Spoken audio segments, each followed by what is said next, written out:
Hello, everybody. Hi, Ethan. Nathan,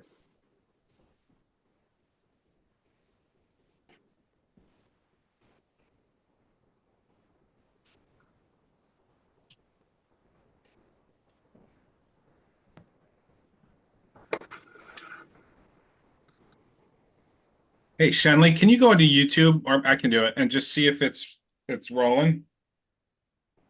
I'm trying to do that right now. Hang on.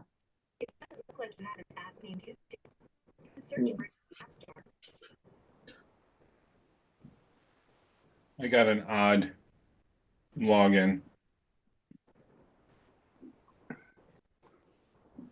Oh, no, it looks like it's working. Okay.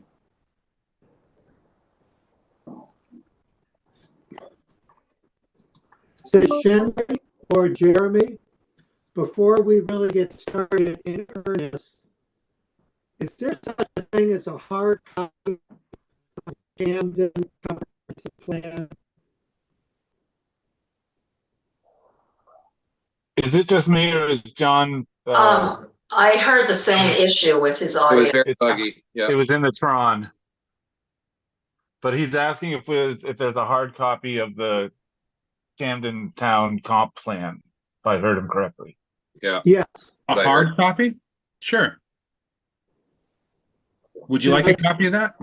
I'd like to check it out. If you just leave it at the front desk, come by and look at it. He said, "Just please leave it at the front desk. Okay. He'll come look at it." I speak Tron. John, there is a It's not link. lip reading. There is a link on the town website of the whole comprehensive plan too. But if you want to see the hard copy, I can get you that. All right. And I did receive an email, John, from someone associated with the watershed school or who worked on that report. And apparently they thought they had incorporated some of that stuff on climate change in, but they actually did not, if I understood the email correctly. So there is a study on Camden specifically from the watershed school on climate change, but it may or may not be part of the report of the plan itself, I mean. Okay, thank you. Yeah, I don't think it is, Ethan. I've never seen it in there, and it never Right. not included as an appendix or anything. So, all right. Right. She originally thought it had been, but then realized that it had not. So, okay. It's 5:02 Thursday, February 15th. This is a Town of Camden Planning Board workshop. And mostly I think we're here to learn. We have some special guests that Jeremy's brought in, and that we're all grateful to him for that. So, Jeremy, I'm going to turn it over to you. Since we're just doing a workshop here, I don't think there's any real agenda other than to go through this, if I'm not mistaken. After this, we just want to touch base with you about the ordinance amendments, code amendments, but that's just a brief touch base. All right, sounds good. As you know, we have a public hearing on the 29th, or you folks do on actually 4 public hearings on that night. One to do with piers, short-term rentals, accessory apartments, and what else?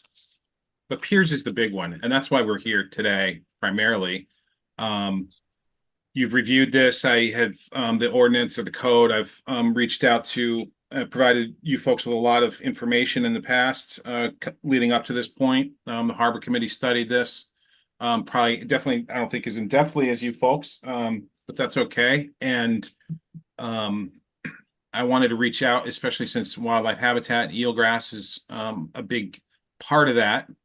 And so I reached out to the state. Angie Brewer is here with us tonight. She's a marine unit leader for DEP and studies and I think surveys and tries to manage eelgrass in the state. And so she's here to touch base about that and why eelgrass is important. And then we have Pete Slovinsky. He's a geologist with the Maine Geological Survey, a marine geologist, and he's going to give us a presentation on sea level rise and resiliency on the coast. Both, I think, are probably the experts in the field in the state, so I think it's really pertinent with a hearing coming up to have them here. So Angie, I can turn it over to you, and Angie's got, I think, a hard stop at some point here. So try to give Angie 15 minutes of her time, and then maybe 15 minutes of question and answers, and we'll go from there. Yep. Hi, everyone. Can you see my screen okay? Thank you. Yes. Have a good day. Good. We Excellent. can, yeah. So, Oh, it is. okay. So, yep, I'm Angie Brewer. I work for the DEP. I'm a marine biologist, and I wanted to just go over briefly what our unit does, because I feel like it's common knowledge that Department of Marine Resources does marine work, but DEP does too. So just real briefly, we do a lot of water quality work along the coastline. We also study biological indicators, eelgrass being a really important one of those, and I'll talk about that a bit today. We also map shoreline vegetation, so salt marshes and seagrass, and that's a relatively new component to our program. And we work with contaminants in tissue, shellfish mostly, and lobster. But we also provide technical expertise to our regulatory staff. So our group is separate. We do science, and we also advise the regulatory staff. So it's kind of a unique position within DEP. And I'll talk a bit at the end of the presentation about other actions we're taking in Camden Harbor this summer that might be of use to the planning board. But first of all, eelgrass. So seagrass generally is distributed worldwide, and it's really essential for intertidal and shallow subtidal health of the ecosystem. So eelgrass lives, it basically forms patches that you can see from aerial imagery, also at low tide exposure. Eelgrass is very prone to expansion and contraction, and also changes in density based on a variety of stressors. And so when eelgrass disappears, it can actually reestablish naturally quite well on its own if there's a seed source locally, or if it can just expand, but it can be restored by humans as well, with some limited success. And it's also it provides a lot of ecosystem services. So really a hot topic now is carbon sequestration. Eelgrass does sequester carbon, mostly in the sediment below it. So it traps it within that substrate, and that's where most of the carbon is held. It is also held within the tissue, the above ground tissue and what's below ground in the roots and rhizomes. And you can see in that lower picture, there's a lot of below ground structure that you don't see, and it forms this really extensive mat underneath the surface, which is really essential.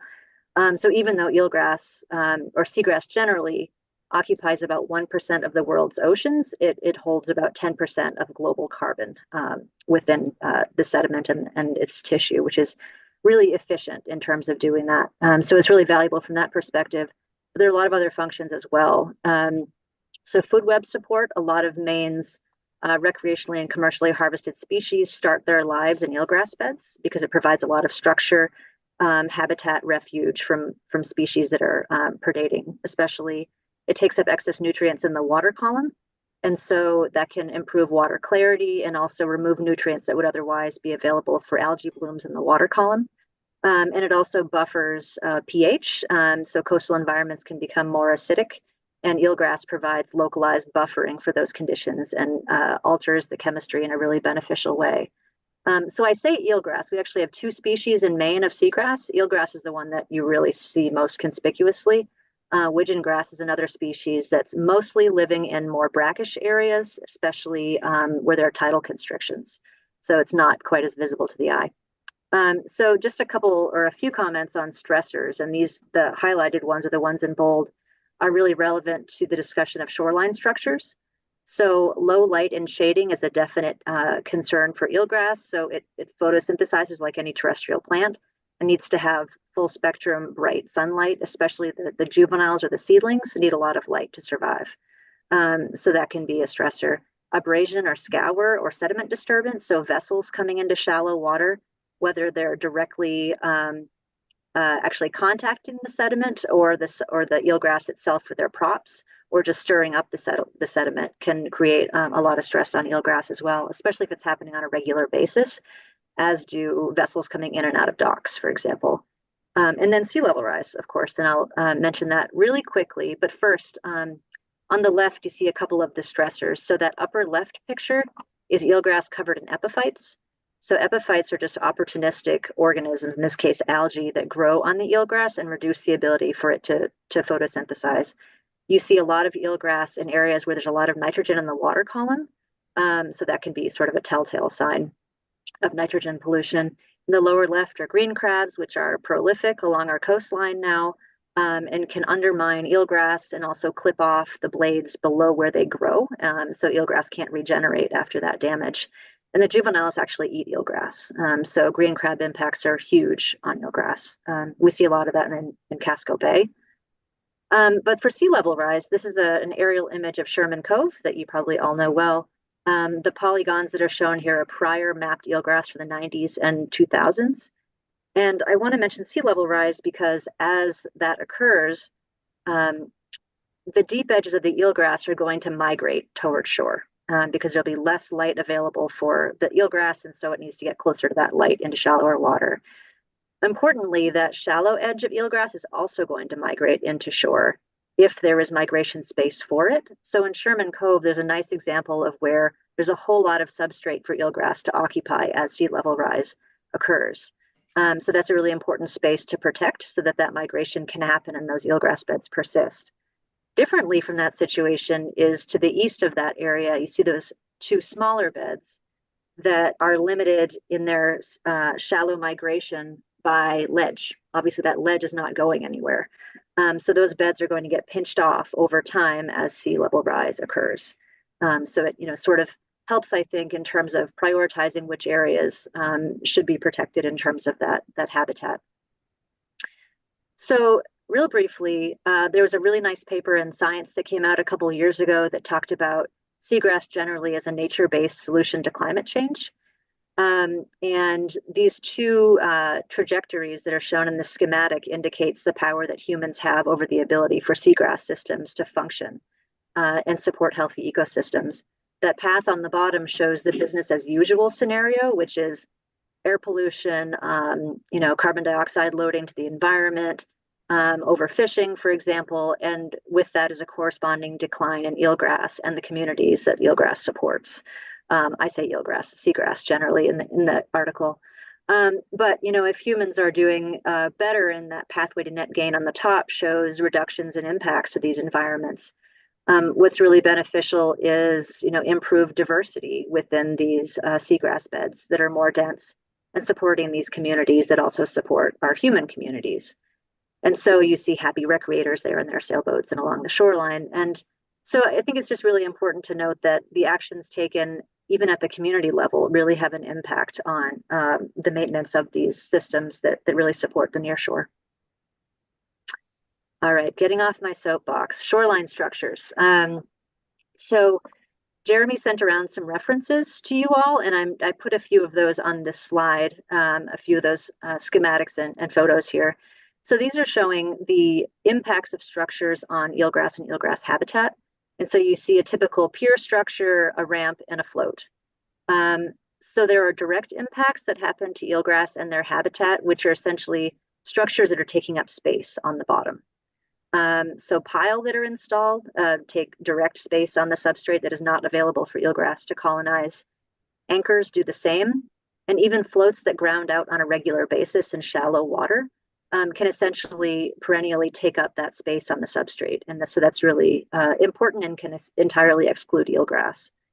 And I think regulators don't always consider the impacts of vessels, either because they're limited by the regulations, but that's very real. These vessels that are coming in and they're grounding out on low tides, or their props are contacting the bottom, this can have really direct impacts on seagrass.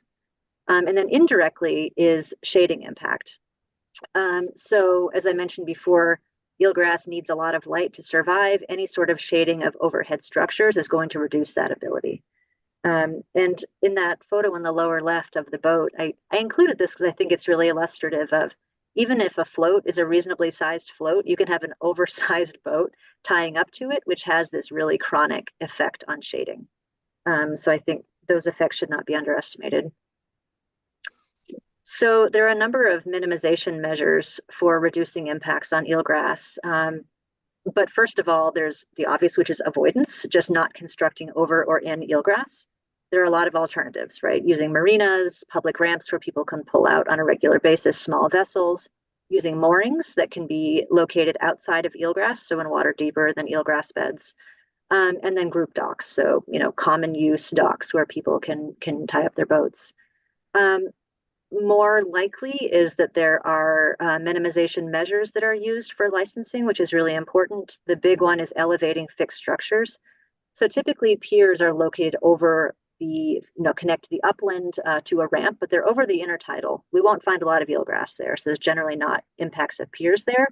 But ramps certainly can be over the eelgrass, and to the degree that those can be graded, that's really important. It's also important to span eelgrass habitat to a great degree with graded surfaces as much as possible, whether they're ramps and even grading of floats. The problem with grading of floats is there's often flotation material underneath that renders the surface grading not very useful. So essentially elevating fixed structures and spanning habitat that exists is a great avoidance mechanism or reduction of impacts. Reducing sizes of all of the structures to that's really necessary, for safe use of the structures. And then helical anchors are also possible in softer substrate. So typical anchors for floats are blocks or even mushroom anchors. Helical anchors can be screwed into the substrate and would allow eelgrass to grow right up to it. So there's no surface covering of the sediment that happens. Again, that only really works in softer substrates, and they do have to be installed and removed by divers. So a little more labor intensive there. Orienting structures along a north-south alignment, and obviously on eastern facing shores, like you have a lot of in Camden, that makes it a little bit harder. But structures that are along a north-south alignment reduce the permanency of shading based on the direction of the sun. And so that can really help create more transient shadows instead of those that remain in the same place all the time and have a more permanent impact on eelgrass. And then also considering vessel length. So, best case scenario, vessels aren't coming in to tie up around low tide. Best if that navigation happens when there's deeper water. And I will mention real quickly conservation moorings, because there's some good work going on in southern Maine about this right now. Traditional moorings have mushroom anchors very often and chains. And these chains have been shown to scour the substrate and create these halos where eelgrass can't survive. There are conservation moorings that are being used readily in Massachusetts and are being tested in Portland and soon in Harpswell. And these have a helical anchor that I referenced before, and then a floating midwater road, as it's called. So instead of a chain, it has a midwater line that floats and never grounds out on low tides. So it allows eelgrass to colonize that area. So this is best case scenario. Those conservation moorings, as they're called, do have to be maintained regularly. So there's definitely a cost that goes along with those.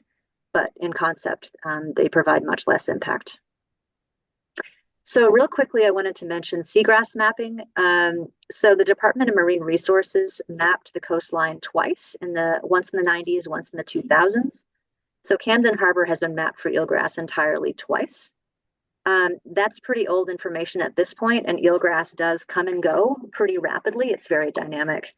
There's a new mapping program that DEP is overseeing as of last year that is doing a fifth of the coastline every year. And incidentally, we are mapping in the Penobscot Bay area this year. So we're going to be mapping Camden Harbor and other areas of the bay. Usually June, July is ideal, but sometime during the summer. And so what this provides is delineated seagrass and salt marsh habitat. So there will be current information that will be available to the public following this survey.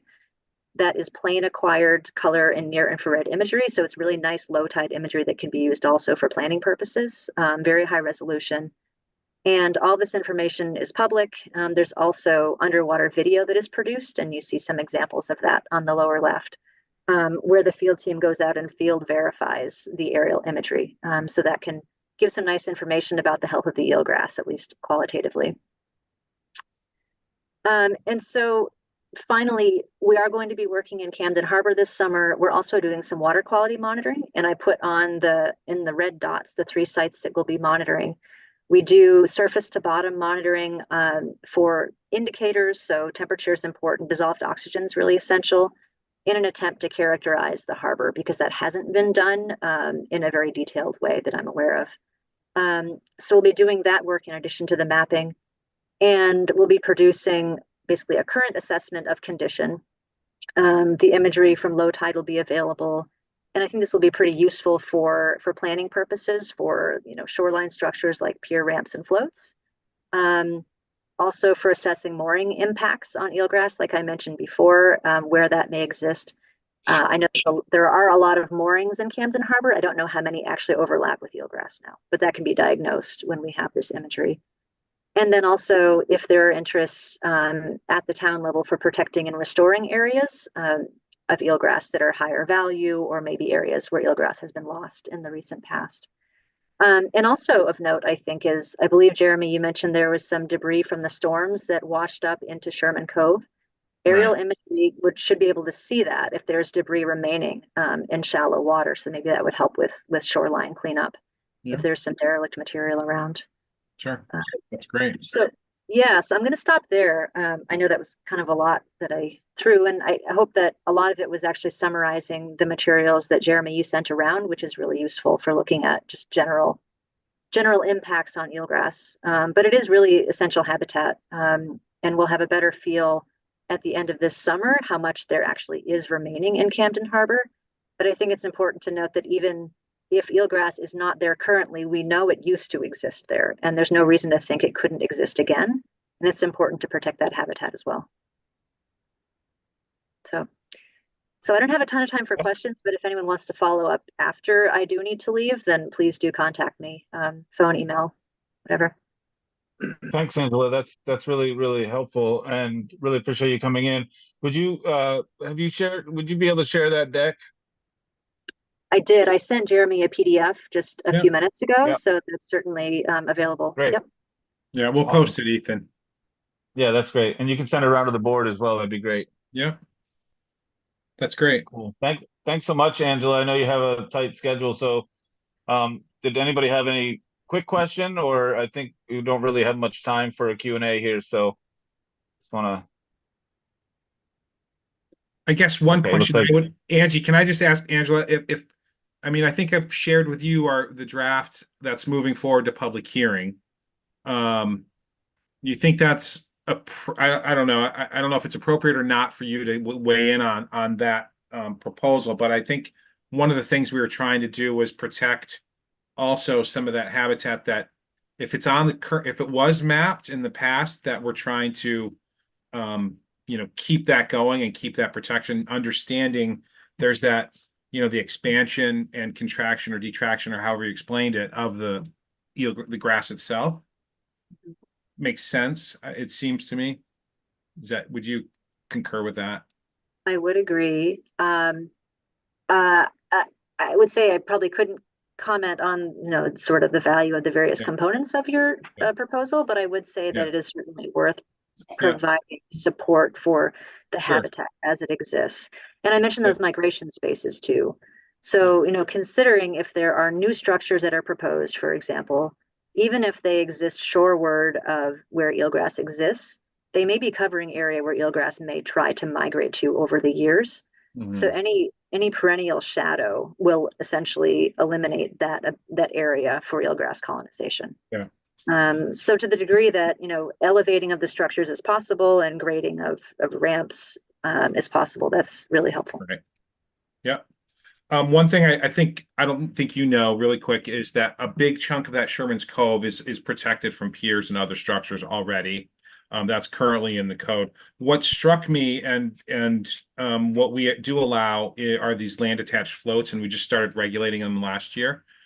So these are some floats. They end up out in Sherman's Cove. They end up on, not in water. They're sitting on the seabed at low tide, which clearly to me seems like, well, that's something we should maybe look at how to deal with that issue. If that's in an area where eelgrass may be migrating towards. Does that make sense?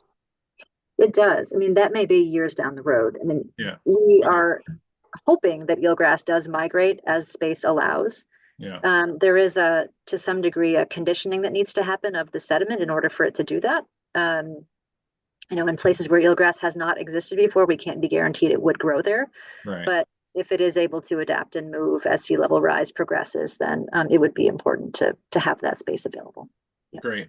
And there is a process, like for commercial entities, for them during their permitting process to, as I was reading through some of the regulations and things, to actually be able to restore areas and plant areas as part of permitting, I believe. Is that correct?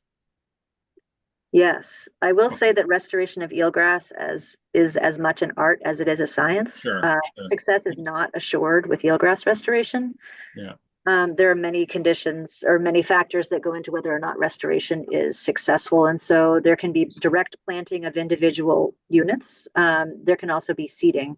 And there's some work going on in southern Maine now to look at feasibility of seeding. So you essentially harvest seeds from viable plants, Yeah. store them someplace until they germinate, and then you can basically outplant at the right time. Yep. And it's better for restoring larger areas. And may save cost over time, but generally it is quite expensive on a per acre basis to restore eelgrass. So better to not have the impact in the first place. Sure. I guess one last question, if I can, and then this just came from Allison, and I think it's appropriate. We're talking about eelgrass, but are there other types of aquatic vegetation, such as rockweed, that the same area and habitat provides that is equally as significant to try to protect? And you Yeah, don't have to get into it. I guess just a broad answer, and we can dig into it later and offline. rockweed occupies a pretty, narrow swath of rocky coastline, but it really depends on the slope of the shoreline.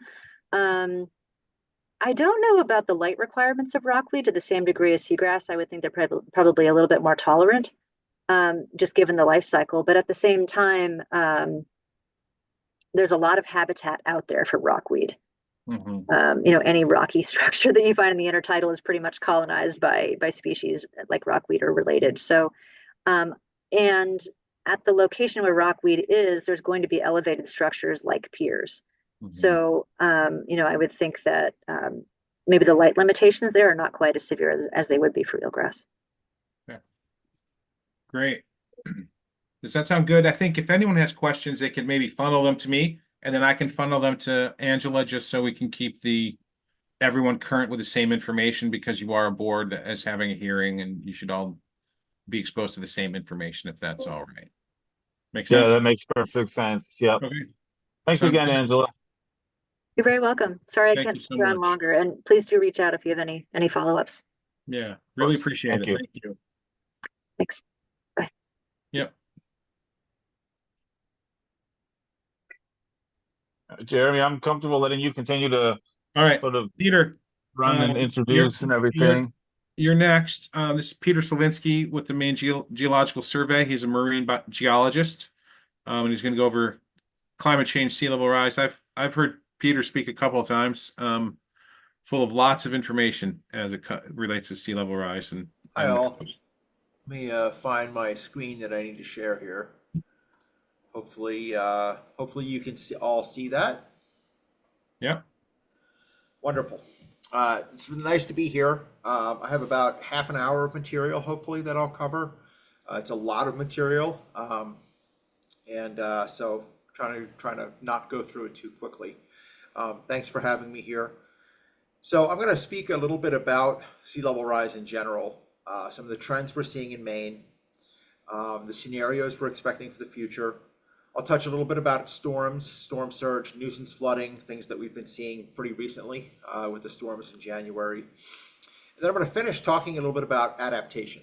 And that's we're going to get into some things about just general adaptation and a little bit more focused topics for you folks.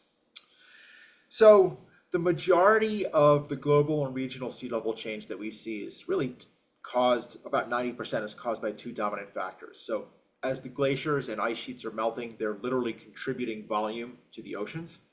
And then at the same time, as our climate is warming, our oceans are trapping a lot of heat. And that heat being trapped in the water literally causes it to expand. That's called thermal expansion. So those two factors are the dominant ones. And about 10% is due to what we do in terms of storage of water on land. What is the surface of the earth doing where we're located in reference to the water in terms of rebounding from our last glacial period, or, you know, are we pulling out hydrocarbons, which we're not really doing along the Maine coast, and it's sinking. Changes in ocean circulation, what's going on with the Gulf Stream, and then gravitational changes associated with ice sheets, but I won't really get into much of those. Over the long term, over the past century or so, sea level's been rising at a rate of about 7.5 inches per century, about 1.9 millimeters per year on a global scale. So this is compiled from all around the world, this data. And what's interesting is about half of observed sea levels occurring since 1990. So it's pretty significant. Now in Maine, our longest term tide gauge is from Portland. And this is data that goes back to 1912. So each square that's on this graph represents an annual mean sea level that's referenced to 2000. And there's a reason I'm referencing it to 2000. That's where we take all of our scenarios and project from. So over the long term, we're pretty much matching that global change of about 1.9 millimeters per year. And in the short term, over the last 30 years or so, that's those red dots that you see there. It's not quite double, but it's definitely has increased in terms of the rate of change. That's about 3.6 millimeters per year. Now I've put circles around 2010 and 2023 because they were our anomalous years. They're higher than everything else. 2010 was the record, and 2023 shattered that record. And also what you'll notice is if you kind of look at where 1990 is, again, about half of the observed sea level change has occurred since 1990. So how did we trend in 2023? This is before the January event. So how did we trend in 2023? Well, we set a lot of records in 2023. This is showing a graph of the difference from mean sea level in the year 2000. So these blue bars is how Portland, each month in Portland from January all the way through December ranked. And areas where I don't have additional numbers at the top, that set new records for those months going back to 1912. And you can see the years of the other months and then the amplitude of that signal. So you've got, you know, in February was pretty low in Portland, but everything else was pretty high. So between 0.4 and about 0.7 feet, 2023 was higher than the mean sea level in the year 2000. So that's pretty significant. So how did all of our tide gauges rank in the year 2023? This is a really busy slide, but the colors mean something. Red means that that month in 2023 set a new record for the entire data period for that month. So Bar Harbor set 7 new records. Portland and Eastport both set 6 new records. And everything else was either second or third, except for February of 2023 in Portland, which was 5th. So we're trending high. So I've had the honor of being on the scientific and technical subcommittee for the Maine Climate Council. And back in 2020, we wrote a chapter on sea level rise and storm surge, and we're currently in the process of updating that for the purpose of the Maine Won't Wait climate change efforts. So I just wanted to share with you the scenario that has been adopted by the state. So this is related to the intermediate sea level rise scenario by the year 2100. So this curve basically assumes that by 2050, humanity makes some significant changes in terms of its global emissions, and emissions start to curtail afterwards. Okay, so this assumption is made with the intermediate scenario. But basically, the central estimate for this scenario in the year 2050 is 1.5 feet of sea level rise over the year 2000, and then roughly 4 feet over the year 2000 by the year 2100. And this is average for all of Maine's tide gauges. There's slight variability between all 3 of them, but in general, they're trending roughly about all the same. And you can see the kind of the range associated with those scenarios. So these are kind of the 50% value, and then there's an uncertainty around that in terms of the likely range. So this has been codified actually into Maine law by the Maine Climate Council as a commit to manage scenario. Okay, there is a plan to prepare scenario, which is a high sea level curve, which is being used for siting of oil terminal facilities and critical infrastructure like that, and that is looking at 3 feet by the year 2050 and 8 feet by the year 2100. So how have our trends been over the last 100 years? How have they related to these different curves? Well, this is that plot that I showed you before that was the dots of the annual sea level. This is now just you know, the blue line is showing the long-term trend from 1912 to 2023. And then you can see three curves, a low, intermediate, and high. And this intermediate curve is what we've adopted in the state for planning for sea level rise.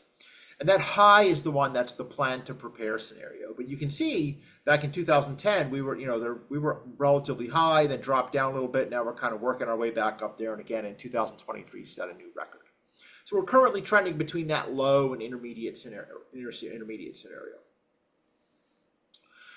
I wanted to next talk a little bit about storm tide and storm surge and how it's being exacerbated by sea level rise. And we just experienced this with the January 10th and 13th events.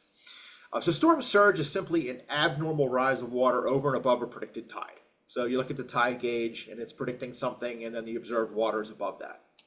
Storm tide is that overall water level that is achieved by the predicted tide plus storm surge. So in this example, the predicted tide is 10 feet. You get 4 feet of storm surge. Your overall storm tide is 14 feet. So putting those numbers into context, they're a reference to mean lower low water. Okay, so what's interesting is that in Maine, there's only a 1 foot difference between our roughly our king tide and a 10-year storm. So, you know, in Portland, the king tide's about 12 feet. Our 10-year storm, or the storm that has a 10% chance of occurring in any given year, is 13 feet. That's the water level associated with it. And there's only a 1 foot difference between the 10-year event and the 100-year event, roughly. So, you know, then you're up to 14 feet, which we actually beat in our recent storm. So this is kind of, this is the tide prediction curve from the National Oceanic Atmospheric Administration. The blue line here is showing the predicted tide, okay? And then the red line is showing the storm tide. So that's that overall achieved water level. And you can see on January 13th, the maximum surge, okay, that's this purple line here, which is the difference between these two, hit at the height of the predicted tide. So it hit on an 11.2 foot tide and resulted in a water level that set a new record in Portland of 14.57 feet. Now, what's interesting here is if this surge hit at low tide, we would have had no impact, okay? Maine has a lot of resilience built into its coastline because we have these big tides. So we have to have a surge marrying up with a really high tide to have a big impact. And unfortunately, that's what happened in this event. So putting that event of January 10th and 13th into context, these are the three long-term tide gauges in Maine: Portland, Eastport, and Bar Harbor. And I wanted to show you where those ranked in terms of the top 10 water levels going back to the start of each of the tide gauges. So 1912 for Portland, 1947 for Bar Harbor, and 1929 in Eastport. The red boxes are showing where the January 10th and January 13th events landed. So it set a new record in Portland and then pushed the 10th down to the 4th place. In Bar Harbor, we set a record on the 10th, and then on the 13th, it broke that record. And then as we went down east, the impacts were a lot less. Eastport is in a very, very different location than Bar Harbor and Portland, and southeasters don't impact that area as much, but it still set the 4th highest water level record. So this is just to give you an idea of how that component of surge marries up with the tide to give those overall water levels. The historic level in Portland used to be 14.17 feet. That was a 11.3 foot tide with a roughly 3 foot surge on top of it, which is considered a 20% surge. So every year there's a 20% chance that we get a 2.9 foot surge. The January 10th event hit at a lower tide, a 9.9 foot tide, but it had a really big surge, 4 feet of surge. So it never even achieved this, but had a lot of impact because of that surge and really large waves offshore. The January 13th event hit at a roughly the same tide as the February 1978 event, but it had a much larger surge, a 10% surge. So that's the chance of occurring in any given year, so 3.4 feet, so that we had a new water level record set.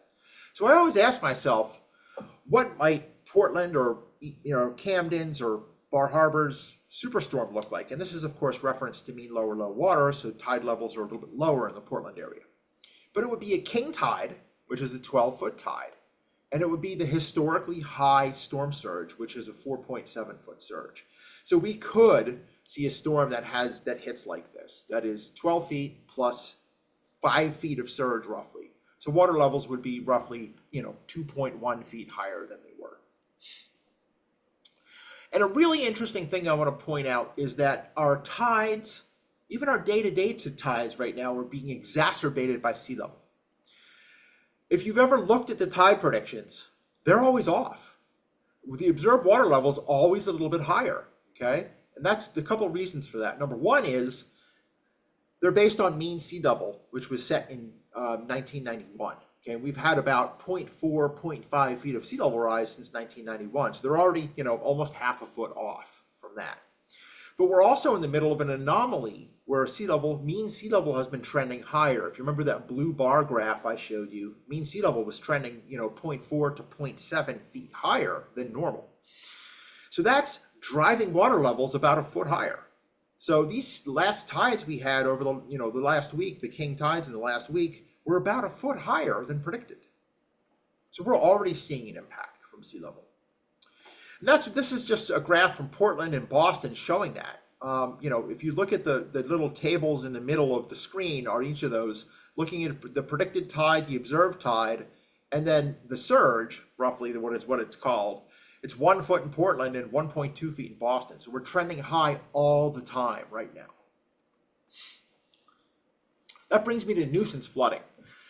So what I did here is I went back historically, going back to 1912, and looked at all of the times, so flood days per year they're called, that flood stage in Portland, which is 12 feet mean low or low water, was met or exceeded. And I know a couple areas in Camden kind of have the same problem at about that same level. And historically, it's about 4 flood days per year, okay, going back to 1912. But it's interesting when you go back to the year 2000, it's about 10 flood events per year. And if we look at flood days since 2010, we're up to about 12.3. Okay, so there's been an increase in the flood events over time. What might that look like in the future with sea level rise? Okay, well, sea level is going to increase the frequency and duration of nuisance flooding. So in 2023, again, this is that average from 2010 to 2023, around 12 events per year. In 2030, if we have 0.8 feet of sea level rise, which is what is predicted, the average would be about 33 flood events per year. So about 10-fold over the long-term average and 3-fold over this 12 events per year. And what's interesting is you kind of see this curve going up and up and up into the 2035s and kind of peaking, okay? Currently, we're at the bottom of the lunar tidal cycle. What that means is our tides are supposed to be suppressed right now. But as we go into the 2030s, that lunar cycle is going to amplify the tidal range, and our tides are going to get slightly bigger. So that's why these numbers go up and peak at about 45 events per year by the mid-2030s. I want to talk about adaptation next. And this is just a kind of a prefacing slide that one of the key things to understand about adaptation, you have to understand your vulnerability, your risk, what your level of risk is that you can accept, and then select appropriate adaptation strategies. And I'll touch on understanding your risk and kind of selecting adaptation strategies. So I'm putting this in the context of flood hazards, okay? And this is the flood hazard map from FEMA for the inner Camden and outer Camden Harbor areas. And you'll see different zones. I'm not sure if everybody's familiar with what each of these zones means, but out in the outer harbor here, you see a zone VE elevation 19. As you go a little bit more in the outer harbor closer in though, it's zone VE elevation 16. As you go farther in, you see these numbers going down, but they become zone AE as you go in, and the numbers get lower as you get into more sheltered areas, okay? So what these zones mean is a VE is what we call a high hazard zone, where waves are expected to be 3 feet or greater during a 1% storm event. So basically during the January 13th event. And the number provided with this is the elevation the water is expected to reach in what's called North American vertical data, okay? So I'll give you some more context about what that means a little bit later. Now, you don't have what are called coastal A zones here, but what you do have are the AE zones inside the harbor, and that's where wave heights are generally 1.5 foot or less. So you think of it as kind of like the static rise and fall of water with some smaller waves on top. So what I wanted to do was kind of go around the harbor and kind of share some pictures with you about what it looked like in these areas during the January 13th event. And I have to thank Allison McKellar for the images that I'm going to be showing you. So first we're going to go down here over to the yacht club. So this is this image from A looking this way. Okay, and this is just showing waves greater than 3 feet interacting with the coastline and kind of flooding these areas. And the spatial extent of flooding is really, really well defined by these maps as to what was achieved during that event in this area. If we move farther inside the harbor, go to the town landing area, we're going to be at this B looking back. And this is in an AE zone, so it's a static flood zone. You're not going to see big waves, but here's the flooding that occurred in that area. And if we move up and go to Harbor Park and look kind of along the park here, this is what was seen there, which again, there's a steep sloped upland and you can see that line that was drawn where the flooding is going to extend to. And that was pretty darn accurate also. Okay, so this is understanding existing flood hazards. When we talk about future flood hazards, there are some data out there that we've put out that takes into account just still water flooding. So that's taking the highest astronomical tide, okay, and then adding sea level scenarios to that. It's not taking into account waves or anything like that, like the FEMA mapping does. So this is just existing flooding that's occurring under the highest astronomical tide, and then 1.5 feet of sea level rise and 4 feet of sea level rise. Okay, the nice thing about the rest of the Camden coastline besides the inner harbor is that the majority of it is very high and very resilient to this kind of flooding. So I want to next move to responding to storms and sea level rise. And I'd simplify this to say that there are really 5 options. They're not simple options. None of them really are, except for maybe do nothing. Do nothing is one of them. Avoid the hazard is the other. Accommodate and adapt. Protect and relocate or remove. And I'll get into each of these and put them into the context of what we're talking about also. So some parcels have natural resilience. And I mean, you don't need to do anything. They're high, they're surrounded by rocky headlands, rocky cliffs. Nothing has to get done. So this is a perfect example. I mean, Curtis Island Lighthouse, there's nothing really at risk right now, right here. And I kind of went around the town and looked at your flood maps that's on your town GIS layer. And I was just looking at low-lying areas where somebody might say, hey, I want to put a lot of new development in this area. And I don't even know if this is possible based on your zoning, et cetera. But I found this off of Sherman's Point Road, this area down here where there's 2 very, very large parcels, but they're very low-lying parcels. So the idea of avoid is to avoid placing new development high hazard areas. So you don't place something in harm's way. Accommodate and adapt. So I kind of looked at Harbor Park at this and thought about this one and said, in terms of accommodation and adaptation, we need to make sure that in some areas that there's adequate undeveloped and vegetated areas to provide accommodation space for flooding. Okay, so the concept of making spaces more floodable makes sense here. And at the same time, if in terms of adaptation, you've got the steep sloped vegetated upland here. There are ways this park potentially could be adapted where some of the seating gets moved up, the path is just, it's not cement, it's something else. Vegetation could be used down here to make this more floodable, et cetera, et cetera, et cetera. So that's that accommodate and adapt concept. At the same time, what can be done for infrastructure that's adjacent to the coastline that might be in flood zones? This is an example actually from southern Maine and Old Orchard Beach, but the minimum floodplain standards for structures in most communities is 1 foot above the base flood elevation. So what that means is if you're building a new structure or if something was damaged or you're relocating a structure, you have to put the base of that structure, the first floor elevation has to be above that base flood elevation by at least 1 foot, okay? it's very easy in a floodplain management ordinance to go and say, well, let's raise that a little bit higher to account for sea level rise or increased storminess or something like that, and go up to BFE plus 3 feet. All right, that also has a significant savings on flood insurance costs for individual structures. Structures that are raised 1 foot can save roughly about 48% on flood insurance. Structures that are raised 3 feet save up to about 65% on flood insurance. Now, I wanted to take a little closer look at water elevations and piers.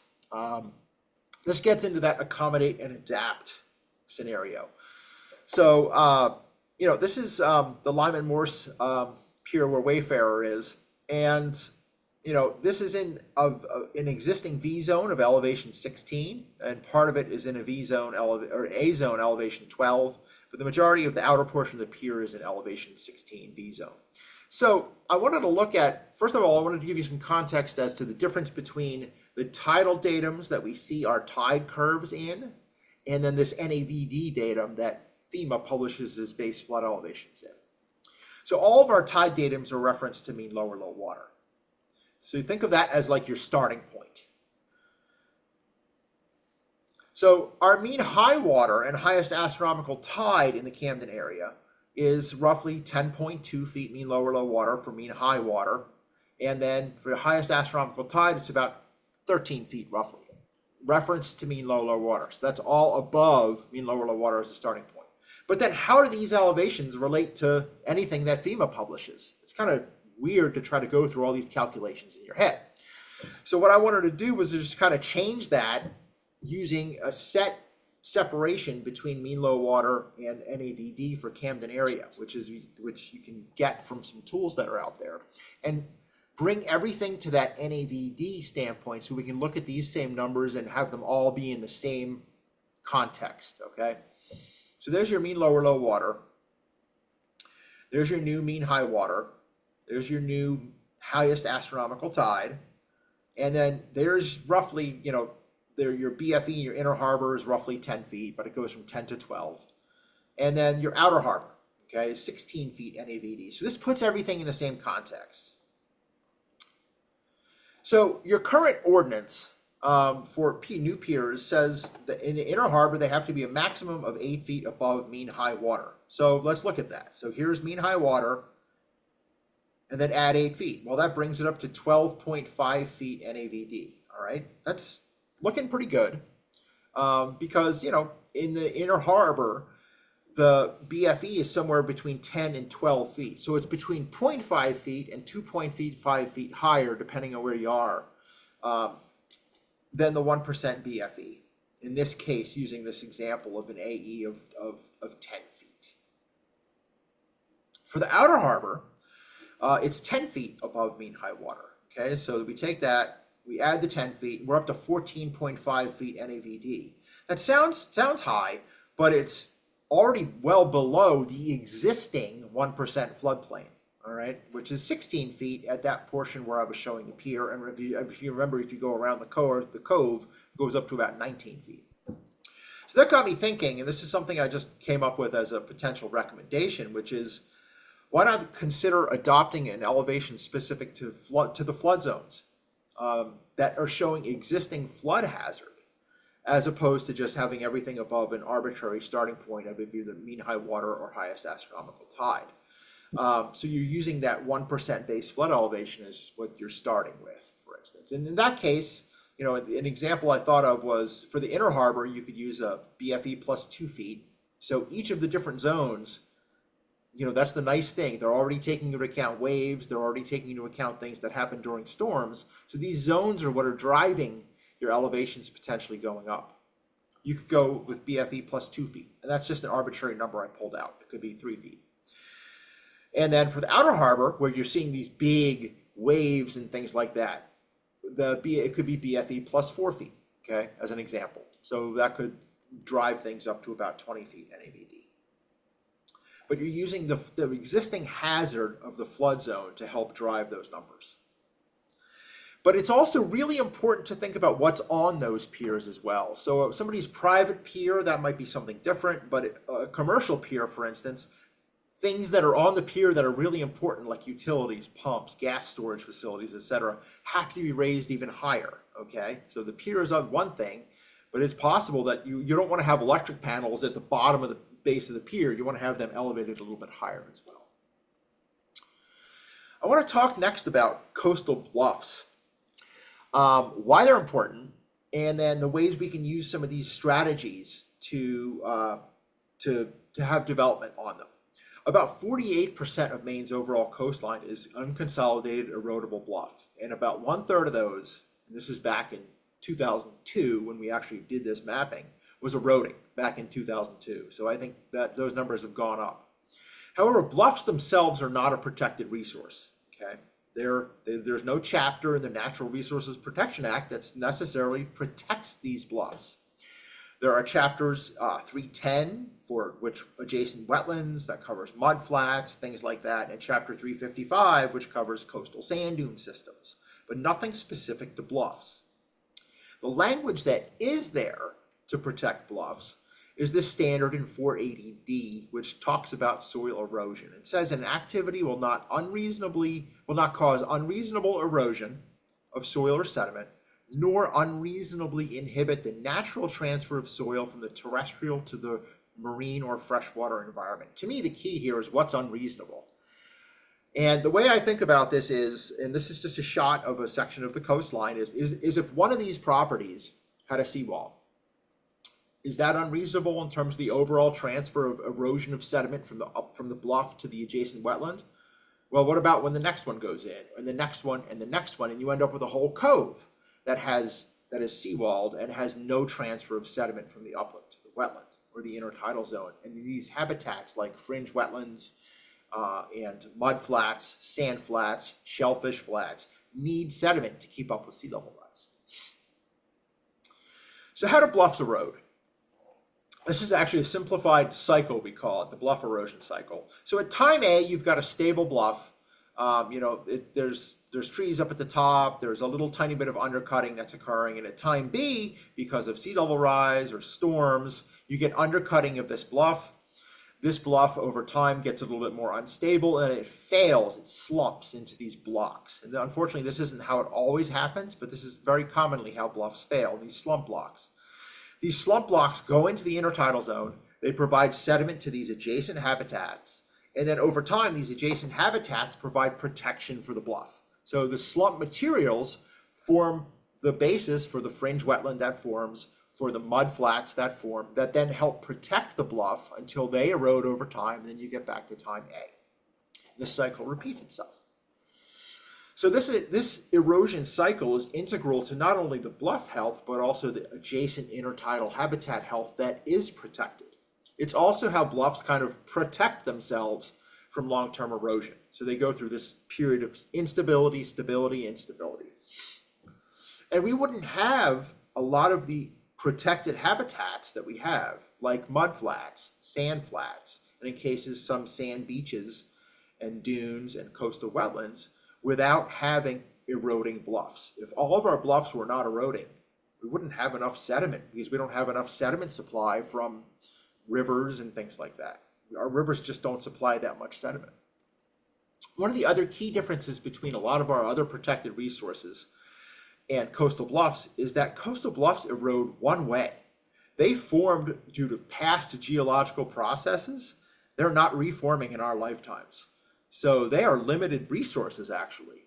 While a lot of these other habitats, just like eelgrass that Angie was sharing, they're dynamic, they're ephemeral, they can come, they can go based on different conditions. Dunes, beaches, mud flats, they respond, they get sediment, they kind of go away, they come back. With bluffs, it's one way. So I was thinking about how you can adapt development along coastal bluffs. So I'm giving you a lot of information, not just related to piers, but the traditional way of siting development along coastal bluffs, and I haven't checked your ordinances for this, is you go in a stable coastal bluff area, you find where the highest annual tide is, okay? You go in, you draw a line up, and then you measure 75 feet back, and that's where your nearest coastal structure can go. That's the minimum shoreland zoning standards. I don't know what Camden uses, to be honest. Some communities have gone to 125 feet for that setback. In an unstable coastal bluff area, the traditional way of doing it is you find the top of the bluff and then you go 75 feet back from that. The problem is it's very hard to define the top of a bluff in many communities. And you could have 3 geologists go and look at the top of the bluff, and 3 of them will come up with 3 different answers. While finding the highest annual tide is pretty darn easy. So one of the considerations, and we've worked with Cape Elizabeth in the past to actually implement something like this, is to take the highest astronomical tide, not the highest annual tide. That changes every single year. The highest astronomical tide is a solid number that is stable for a 20 to 25 year period, okay? And then add sea level rise to it. So in this case, I'm adding 4 feet because that's what Maine says is going to be occurring by the year 2100. And use that for your setback. And then all setbacks are increased. So in a coastal stable bluff area, you go back 100 feet. And then maybe in an unstable bluff area, you go back 125 feet or something like that. Okay, but your setback is still from the highest astronomical tide. It's a lot easier. It's a solid number. It's easy to calculate. Surveyors can find it really easily. Boom, done. But what's really important and lost in the context of all this is actually what happens on this land up here. Most of the time when houses go in along these bluffs, people put lawns right to the edge of the coastal bluff, and then they leave these big trees because it looks really pretty. Lawn on the edges of bluffs is a no-no. It contributes to sheet flow, and it also contributes to groundwater flow, which saturates the face of a bluff because groundwater goes down to these clay layers and then goes through the clay layers and then comes out the face of the bluff, resulting in failure of the face of the bluff. 50% of the bluff failure that we see is actually due to bad groundwater management, not necessarily just toe erosion. So vegetating this area is really, really important, okay? And you guys could potentially consider requiring large vegetative buffers adjacent to tops of bluffs to help deal with that issue, which is a really, really underreported issue. So how do we also respond to eroding coastal bluffs from a protection standpoint, okay? This image is giving you the gamut of responses, going from, on the right-hand side, gray hard techniques, which are put in place along a lot of the Maine bluff coastline, using, the worst basically is what we consider bulkheads. They're vertical structures. They effectively cut off any transfer of sediment between the upland and the wetland, but they're also extremely reflective. So waves hit those things, the energy goes up, but it also goes down, it erails. Revetments are the next one. They're kind of like riprap up the slope. That's very, very commonly seen, and a lot of Camden Harbor is protected that way. And then you get into more of what we call slightly living shorelines, where you've got like detached breakwaters, sills, edging, and then vegetation only. And the key with these is they actually maintain that connectivity of the habitats between the intertidal zone and the supertidal zone, or what's outside of the tide range, okay? Now I'm going to start talking, and I'll show you some examples of these gray, harder techniques and talk a little bit about that. So why are seawalls not necessarily the best answer in bluff areas? Well, it goes back to that whole concept of that sediment supply that is supplied to these adjacent habitats. If you've ever been down to Brunswick, this is Bunganuk Bluff in Brunswick. And this seawall went in 100% per regulation. And that is, the toe of the seawall has to be above the highest annual tide. Okay, and again, highest annual tide, that number varies a little bit each year.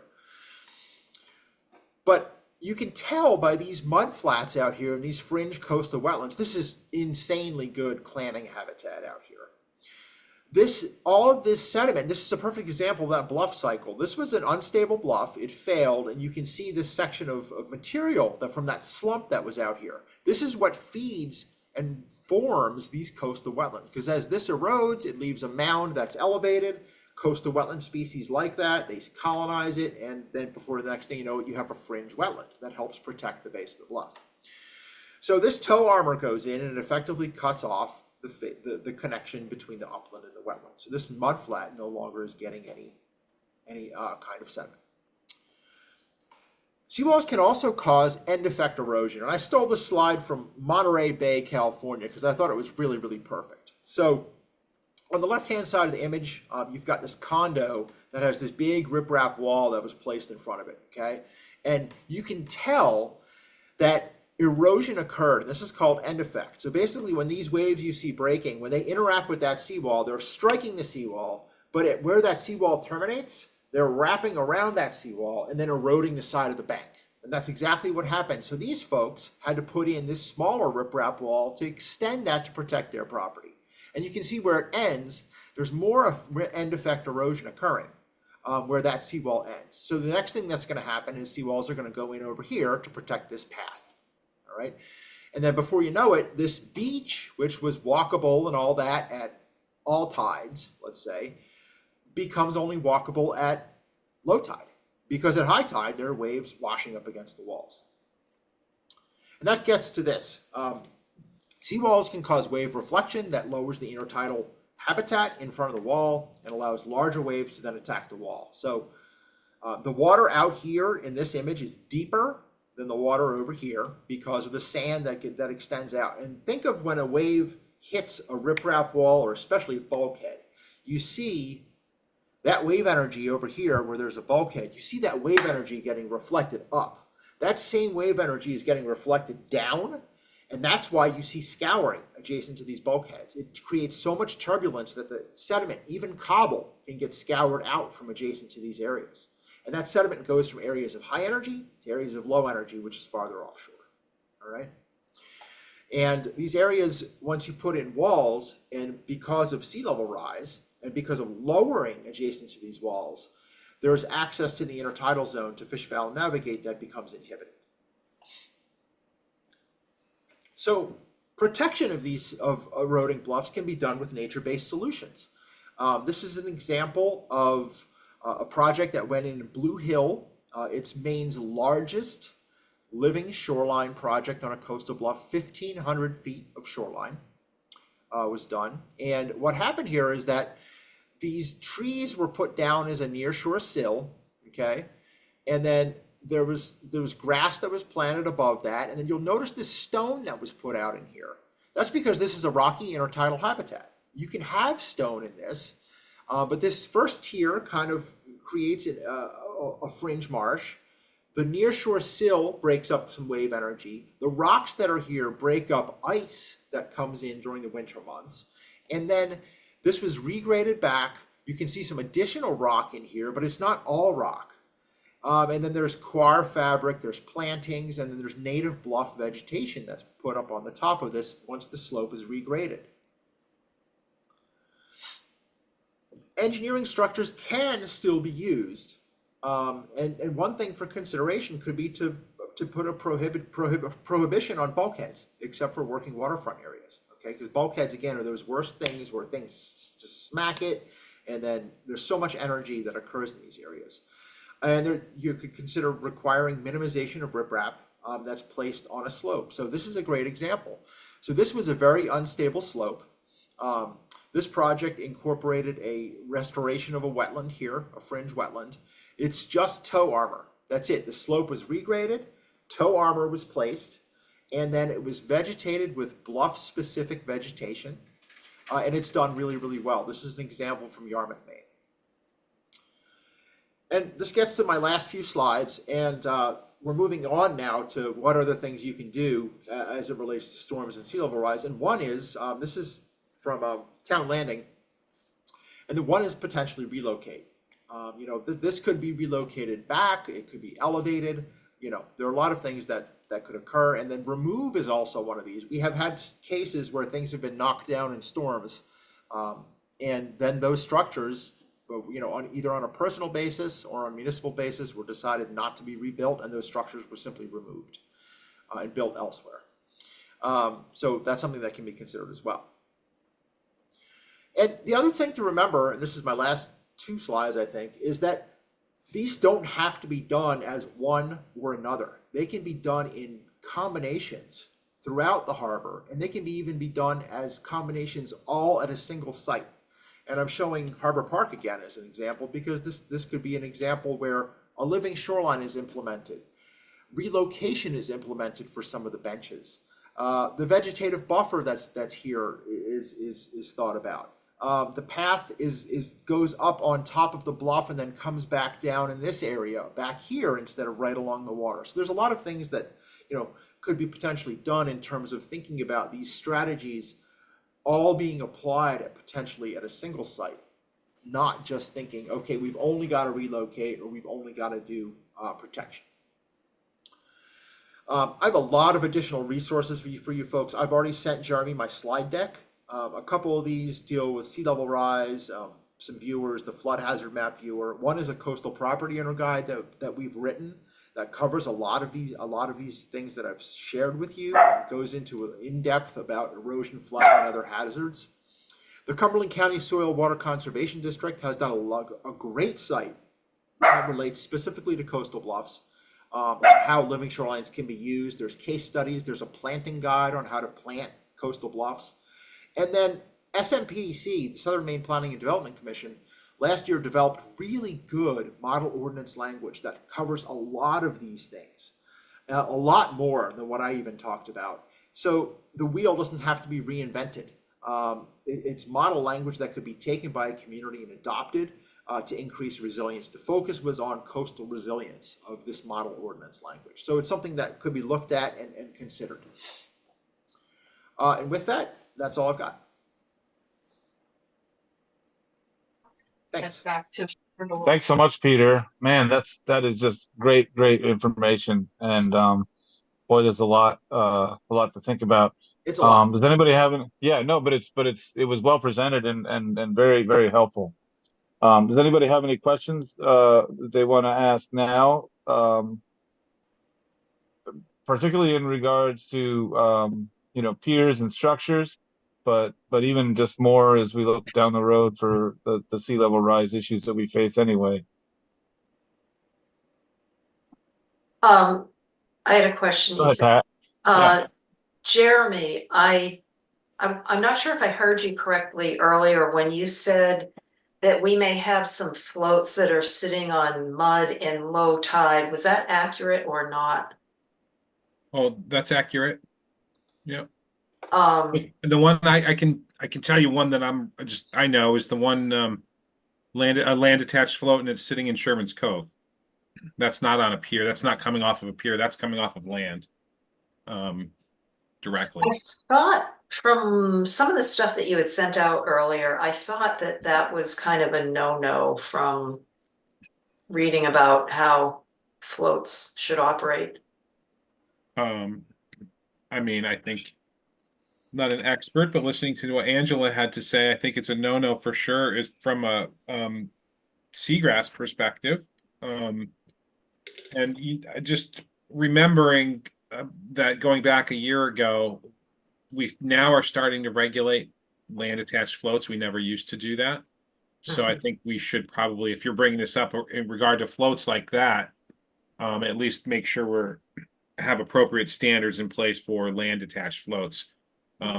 We regulate, you know, piers pretty well. I think, especially this new code will, but those land attached floats are something that I think we should probably look at and come up with some standards for those. Okay.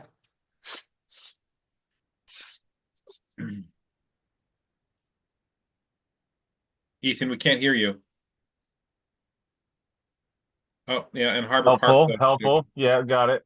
I think right now, it's best to keep our questions, if we have anything for Peter, so we don't keep him too long, since he's here with us, and the things that go with the eelgrass and the floats, maybe we can address down the road here when we connect. So, yeah.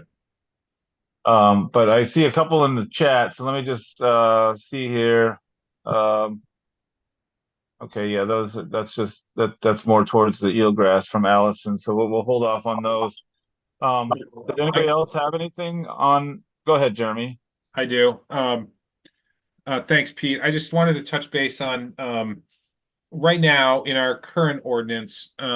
You were for the most part right. Some of the elevations were wrong in our current ordinance, and then what's proposed, which is fine. I guess my issue is trying to figure out, and you touched on it, in far more detail than I could ever explain. The mean high water is the level, and this is just not for purposes of setbacks. This is really for purposes of height, for the pier structure. Right now, the code says, and we changed it last year. We went from 6 feet. This is in the outer harbor, to 6 feet to 8 feet, as a max, from mean high water. I guess, and then this year I was proposing to go to 10 feet above mean high water. And then I've heard comments about the 10 feet might be too high from an aesthetic and a visual perspective, keeping in mind that these are all standards that the planning board will need to review and, base it on the approval criteria. So if I'm just, trying to figure out the best way, and what's drafted currently, I have 10 in, but I'm leaving it as an option for 8. And if we should go from something from mean high water to BFE, I guess what I would need to do is maybe do a calculation to get us to that same elevation, if that makes sense. Yeah, that's what I was trying to kind of share with these images. Yeah. Just to give that context, because Yeah. what I was thinking about was the resilience of the pier infrastructure to Right. flood. 'Cause I know a lot of piers got knocked off in the events, and to me, the just mean high water plus 8 or 10 doesn't necessarily get you to a point where you're even above the base flood elevation. Is the point I was trying to make. Okay. Yeah. So, especially for the outer harbor, I think that's Yeah. really important, because that's Yeah. where you've got your V zones, your Correct. active large waves and things like that. So, Right. that, yeah, if you just went like 10 feet above mean high water, you're still 1.5 feet below your lower V zone, which is 16 feet. Right. Right. On the other section of the shoreline, as you get farther east, that goes to about 19 feet.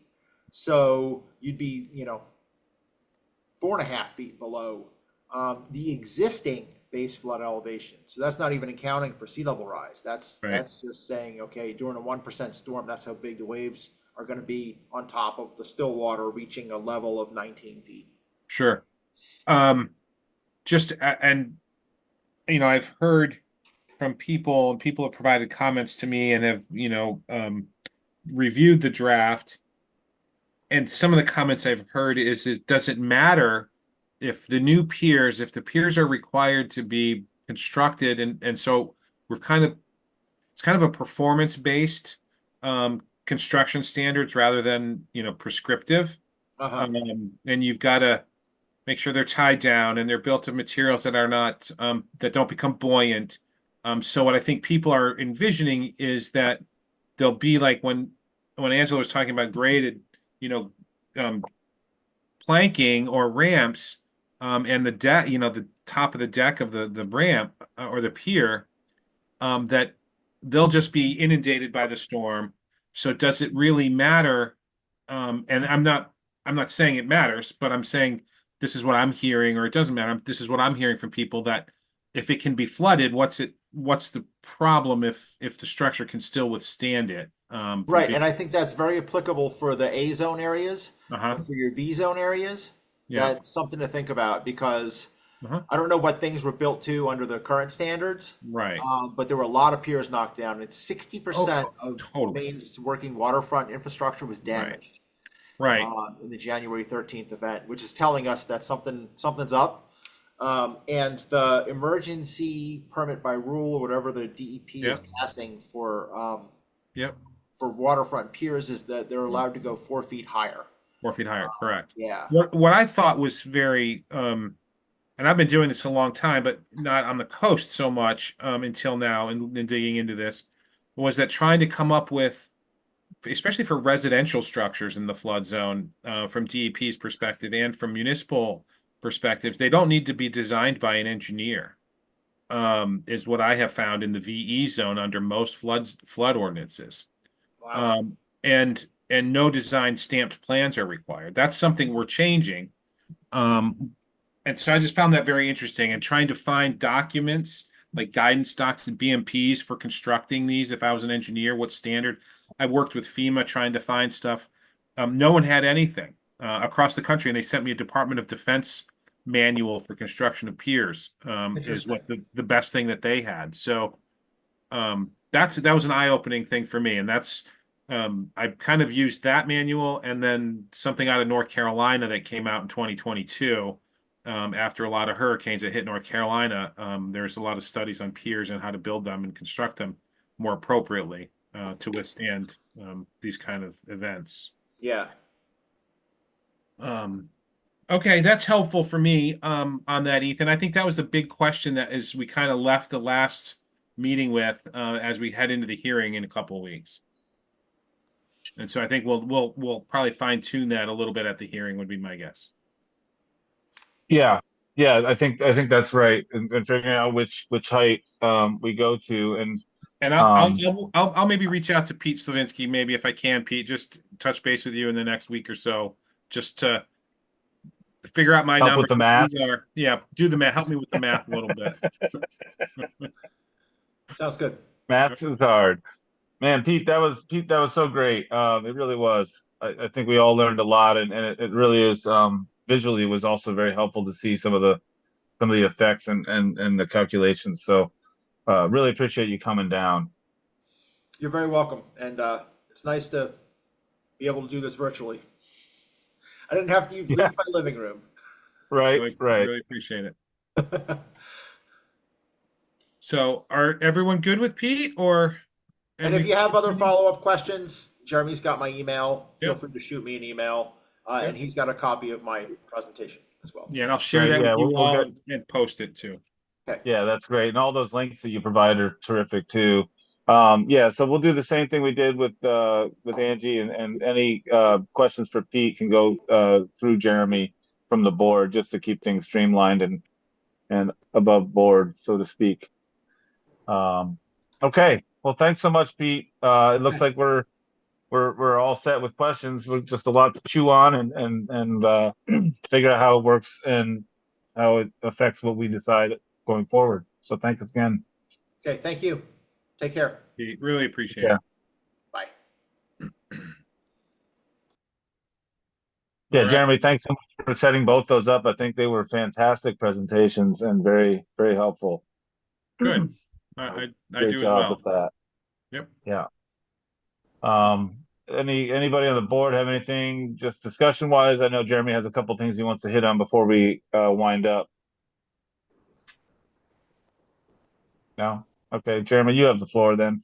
Yeah, thanks. And I didn't want this to be a real discussion because I think we've discussed this stuff quite a bit, and it wasn't I wasn't asking for any actions to be taken by you tonight, but we've got a hearing in 2 weeks on the 29th, and we're going to be doing the pier amendments, like I talked about, short-term rental definitions. And now remember, this is not the chapter 215. This is just chapter 290. These are the 4 or 5 definitions of the 3 types of rentals, a definition for short-term rental, and a definition for transient occupant.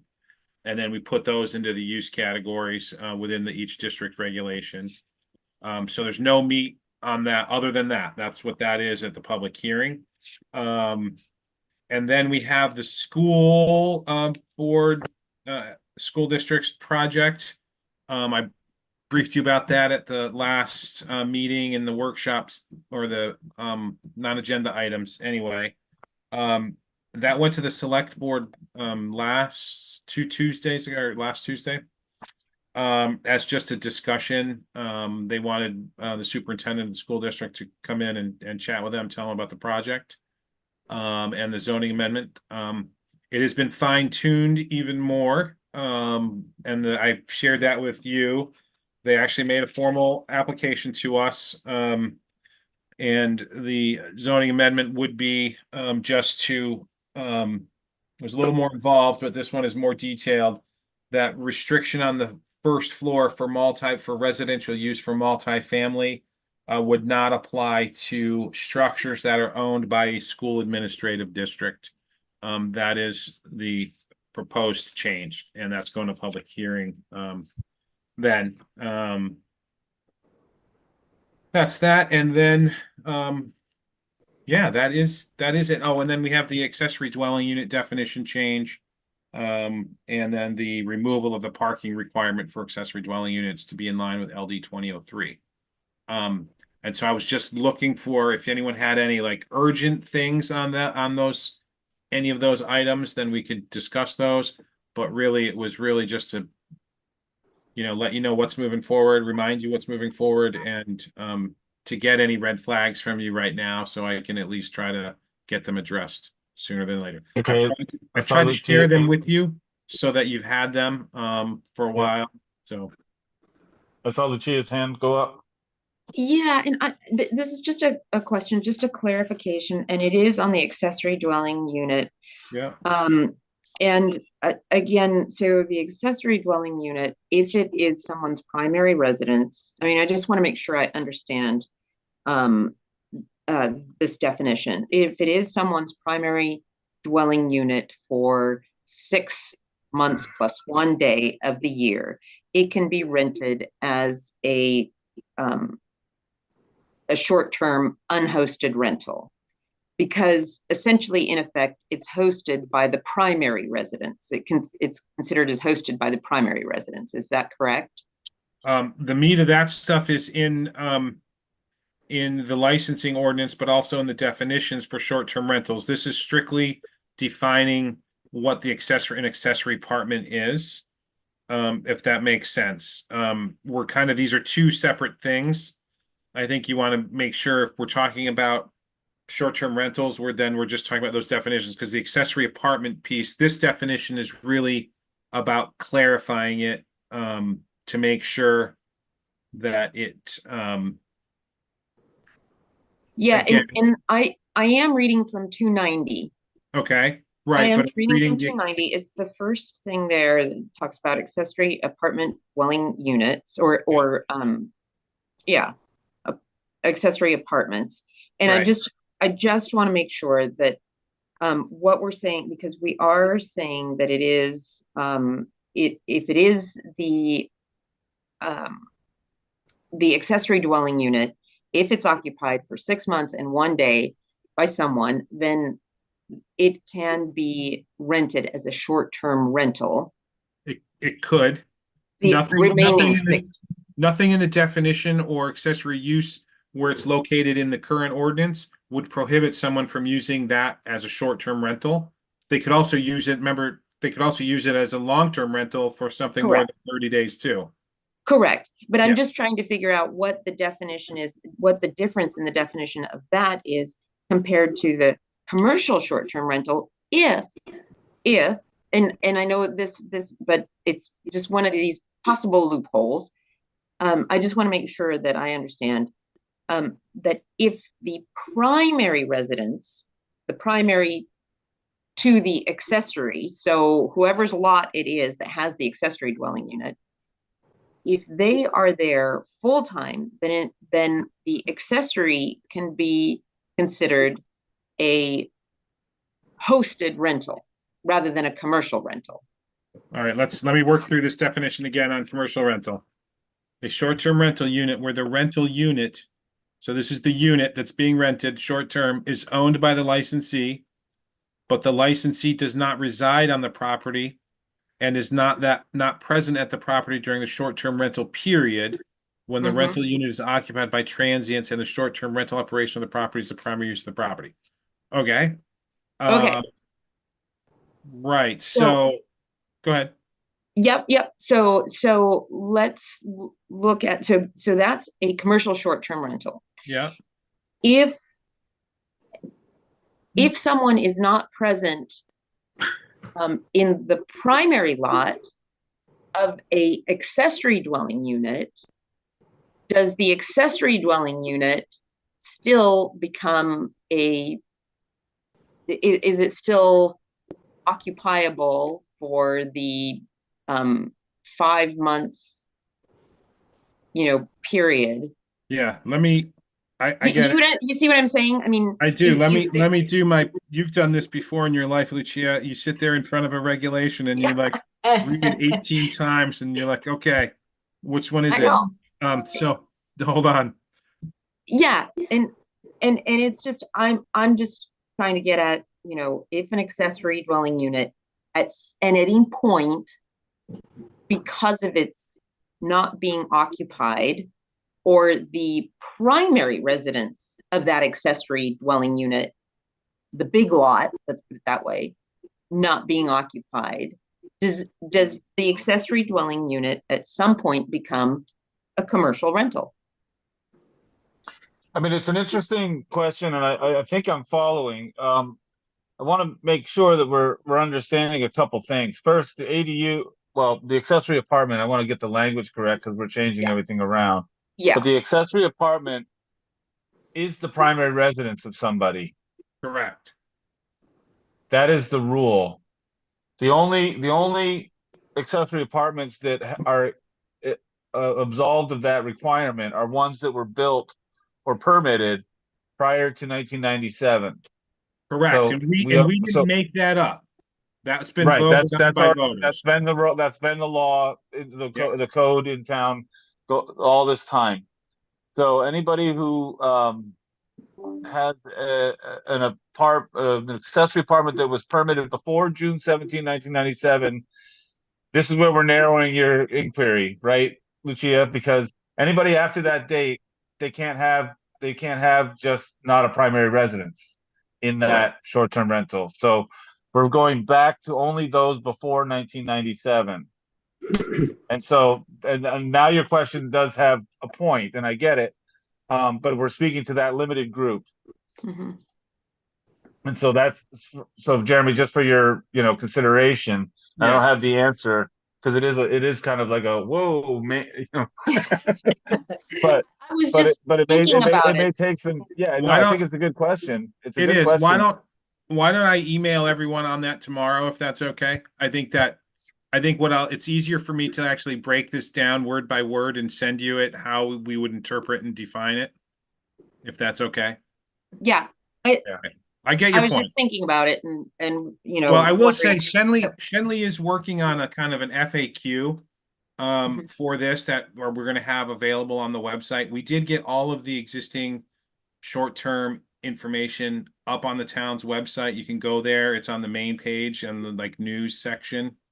It's got its own tab. We'll include this FAQ that we're going to be putting together. Shenley's working on right now, so that we can answer some of these questions very concisely and quickly and in a simple way. I mean, we don't want this to be complicated.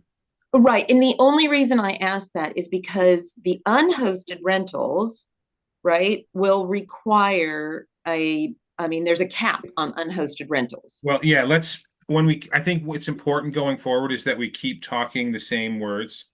And I think this is part of why Shenley and I our brain starts spinning so much. Is because we're talking unhosted. I know what you mean now but I have to look back and we're talking commercial short-term rental. Commercial. I'm sorry. Yep. No, Yep. So I get that's it. what I was trying to figure out. This is like the brain game that ends up happening on short-term rentals. And I think But it is critical, Yeah. especially for all messaging and clarity for the voting public going forward. Correct. That we all get on the language thing. Yep. I even stumbled over Absolutely. ADUs, so it's happening to all of us. Yeah. And the reason we're not changing ADU is because we'd have to change accessory apartment in so many places in our code, and it really doesn't matter. Yeah. That's why we're keeping it accessory apartment. So. Right. All right, we'll respond to that and we'll put that up there to everyone. Anything else from any of you all? I will say on the peer thing, I've worked with Ben Ellison quite a bit on this and spoke with Jim Bennett as well, and they actually had a interesting conversations back and forth with each other, and I was kind of party to. So that was good. And that's why some of the information on the peer stuff has changed a little bit and why it's become a little more performance based. I thought it was better than prescribing exactly what they need to do anyway. It's hard as a non-engineer to kind of take information from manuals and put it into a document to be prescriptive. And I think it's just, we want these peers to perform. If they're going to get permitted, we want them to perform and be maintained. and do it appropriately. So I think that's what some of the changes do in my mind. Okay. Yeah. Just out of curiosity regarding that, the bluffs, how far, I mean, do you know, Jeremy, off the top of your head, how far from a bluff can you build here in Camden? If you're in Camden, we don't have an added increased permitting requirement in the shoreland zone beyond what is the standard, and it's 75 feet. DEP, I don't think would let you do that I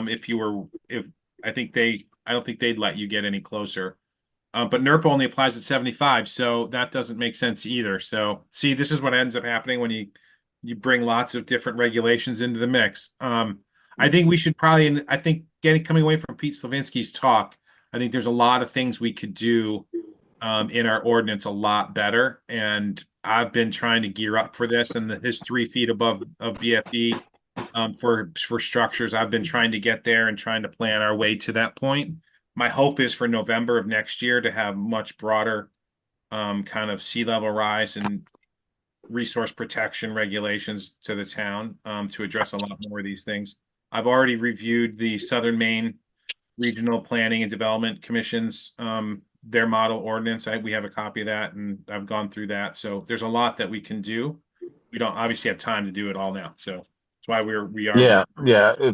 We have a long road ahead of us as far as all of that stuff goes. But, again, we're just we're What I determined, thought right? was, And I what think I it's thought great that was, we're looking at this from a holistic approach. And so we have to just pick the most pragmatic approach to all of this. what I thought, Ethan, was good is this idea on the coastal bluffs is, I think we'll become the first town that actually regulates structures and piers and things from coastal bluffs. So I think we need to take that and bring it landward moving forward. Yep. So and I love those living coastlines or living what do you call them? Yeah, living coastlines. It's imagine the one in Blue Hill, 1,500 feet of oceanfront in Blue Hill. Imagine doing that. Quite a restoration project. Yeah. All right. Okay. Anybody else? Thanks, Jeremy. Really appreciate all the support that you and Shenley are giving to the board on all these things. I just want to make sure that you hear the thank you, because recognize that there's a lot that's going into it, and a lot on your own initiative, and a lot to also to per our request. So I just appreciate it. Lots on our plate besides this stuff, I will say. I'm sure there is. Also, it's just our little corner of the world, and so no, even there it looks like a lot. Yeah, I appreciate it, and I will say I've gotten a lot of feedback from the community. People not just in the plan, you guys.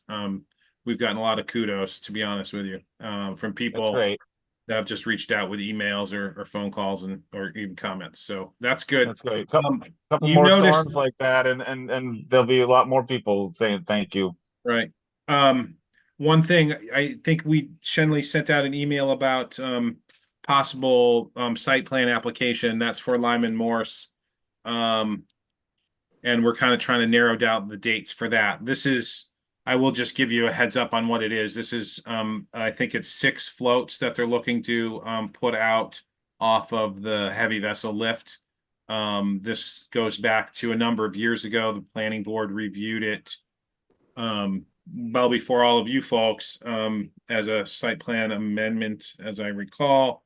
It went to the harbor committee. Some changes were done in the harbor ordinance. This is how long ago that was. And the project couldn't come to fruition for a couple of reasons, including the the channel, that the federal channel that got deauthorized.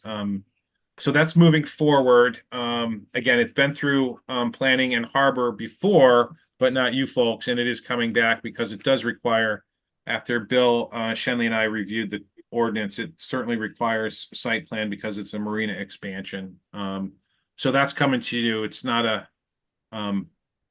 overly complicated project, but that'll be to you folks soon. We're aiming for that on the 12th. Will we see how it relates to the seagrass beds that are nearby? Will you see? Well, I guess I guess I'm gonna leave that to Lyman Morris and their folks, their Okay. consultants to answer some of that stuff. I haven't reviewed all the plans at all. I haven't even seen them. I've seen a copy of a draft site plan. That's it. Okay. Anything else? Great. And for that, we're aiming for the 12th of March. Is that right? Yeah, but I think, and I see Josh Moore's on here, and Josh, he's on the Harbor Committee chair too, but also works for Lyman Morse, obviously. There's a requirement, Josh, that the Harbor Committee, and I sent that to Will today, or Shenley did, that the Harbor Committee review. It's in there, and I don't know if you want to talk about it next week, or not. I noticed you were meeting on the Wednesday, I think. Tuesday, Um, yeah, Tuesday next week. Yeah. So that's just something we may want to try to make sure it needs to go there. I know it went there already. So does it need to go again? It may not need that again. And we may just need Steve Pixley to be okay with it. Any changes in mooring locations and things like that or impacts. Okay. Might be Will, I think Will has reached out to Will Gartley has reached out to Steve okay. Just to get a more formal sign off. He got the Okay. formal sign off already. I All right. don't know anything about the Harbor Committee. I haven't seen that part yet. I didn't think it needed to go to the Harbor Committee, but I didn't think it needed to go to the Planning Board either. So that's I know. I get it. I will say, looking back at it, we might be able to just, I think it's appropriate. There's no expiration of Harbor Committee reviews when it comes to something like that. So we may be able to look at it with, dig out the old okay from them and Steve Pixley and bring this forward, but we should be able to just resolve this by next week. okay. Awesome. Okay. Yep. And All right. Josh, too, I don't know, just as a side note, if you guys are meeting, do you want, I think Jim Bennett wanted me to come at least to chat with you folks about the pier changes. Always welcome. Yeah, I was going to give him a little update after this meeting and sort of just where you're at, but it would be great to hear from you. It would be Okay. I'll shoot for that next Wednesday morning. Tuesday at 8. Yep. Yep. Okay. Thank you. And I don't know if everyone knows Josh, but that's Josh Moore. He's chair of the Harbor Committee. Yep. And works at Lyman Morse. All right. We good? I think that's it. Yep. All right. Okay. Thank you all. Well, yeah, thanks everybody. Take Thank care. you.